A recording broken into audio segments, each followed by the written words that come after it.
Hello बच्चों, एक बार फिर स्वागत है आपका मेरे चैनल में। आज हम श्रद्धा मनु का आगे का पद्यांश पढ़ेंगे। पद्यांश नंबर 6।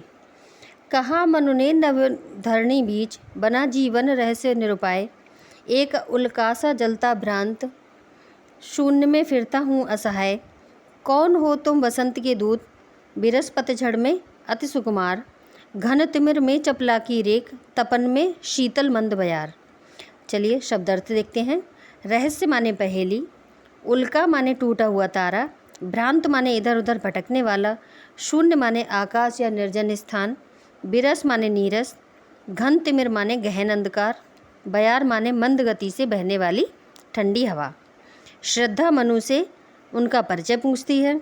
इस पर मनु उसे अपनी दयनीय स्थिति का परिचय देते हैं।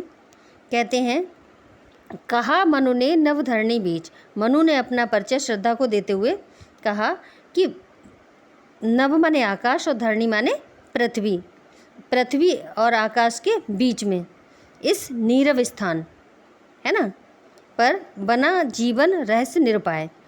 इस नीरव स्थान पर मेरा एकाकी जीवन, रहस्य माने पहेली, पहेली बना हुआ है और उसे सुलझाने का मेरे पास कोई भी उपाय नहीं है।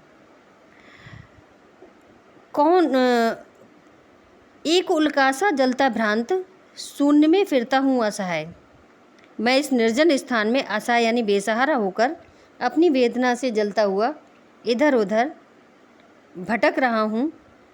कैसे? जैसे उल्कासा जलता हुआ, एक उल्कासा है ना, जिस प्रकार से एक जलता हुआ तारा टूटकर बिना किसी आश्रय के आकाश में इधर उधर भटकता है, वैसे ही मैं इस निर्जन स्थान में इधर से उधर भटक रहा हूँ। आगे कहते हैं, मनु अपना परिचय देने के बाद श्रद्धा से प्रश्न करते हैं कि कौन हो तुम वसंत के दूत, बिरस पतझड़ में अति सुकुमार। कि हे सुकुमार, है ना, दूसरी लाइन से अर्थ निकालेंगे। बिरस पतझड़ में अति सुकुमार, हे सुकुमार अंगों वाली तुम कौन हो। अचानक इस निर्जन स्थान में तुमने मेरे अभाव युक्त जीवन को उस प्रकार आशा का संदेश दिया जैसे बिरस पतझड़ में अति सुकुमार, यानी कि जिस प्रकार पतझड़ के समय कोयल, बसंत के दूत किसे कहते हैं? कोयल। यानी जब बसंत ऋतु आती है तो उससे पहले कोयल कूकने लगती है। कोयल की आवाज़ से वसंत के आने का आभास होता है कि बसंत ऋतु आने वाली है। तो कोयल अपने मीठे स्वर से बसंत के आगमन की सूचना देती है, आगमन की। तो ऐसी तुम कौन हो? मेरे इस अतिशय निराशपूर्ण जीवन में तुम आशा की किरण जैसी दिखाई देने वाली कौन हो? तिमिर, घन तिमिर, घन मतलब घनघोर अंधेरा होता है, तिमिर माने अंधेरा। चपला की रेख यानी एक बिजली की रेख, किरण। तपन में शीतल मंद बयार, और मेरे तपित जीवन में शीतल मंद पवन की भांति तुम नवीन चेतना का संचार कर रही हो, है ना। मनु कहते हैं कि मेरे इस अतिशय निराशपूर्ण जीवन में तुम आशा की किरण जैसी दिखाई दे रही हो और साथ ही वेदना और व्यथा से तप्त मेरे जीवन में शीतल और मंद पवन की भांति नवीन चेतना उत्पन्न कर रही हो। चलिए बच्चों, एक बार फिर से व्याख्या देखते हैं।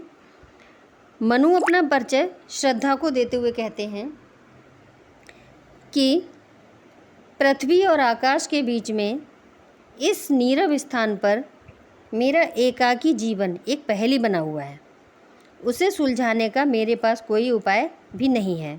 मैं इस निर्जन स्थान में असहाय अर्थात बेसहारा होकर अपनी वेदना से जलता हुआ उसी प्रकार इधर उधर भटक रहा हूँ जिस प्रकार एक जलता हुआ टूटा तारा, जो तारा है वो टूट कर बिना किसी आश्रय के आकाश में इधर उधर भटकता रहता है। अपना परिचय देने के बाद मनु श्रद्धा से प्रश्न करते हैं कि हे सुकुमार अंगों वाली तुम कौन हो। अचानक इस निर्जन स्थान में आकर तुमने मेरे इस अभाव युक्त और निराश जीवन को उसी प्रकार आशा का संदेश दिया है जिस प्रकार पतझड़ के समय कोयल अपने मीठे स्वर से वसंत के आगमन की सूचना देती है।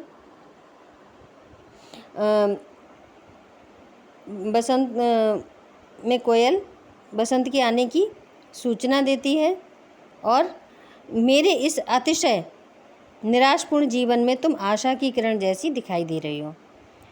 साथ ही वेदना और व्यथा से तप्त मेरे जीवन में शीतल और मंद पवन की भांति नवीन चेतना उत्पन्न कर रही हो।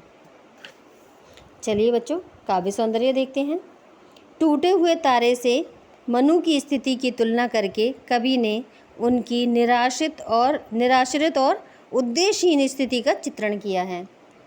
श्रद्धा को बसंत का दूत बताकर कवि ने यह संकेत किया है कि वह मनु के जीवन में आशाओं का संचार करने के लिए उपस्थित हुई हैं।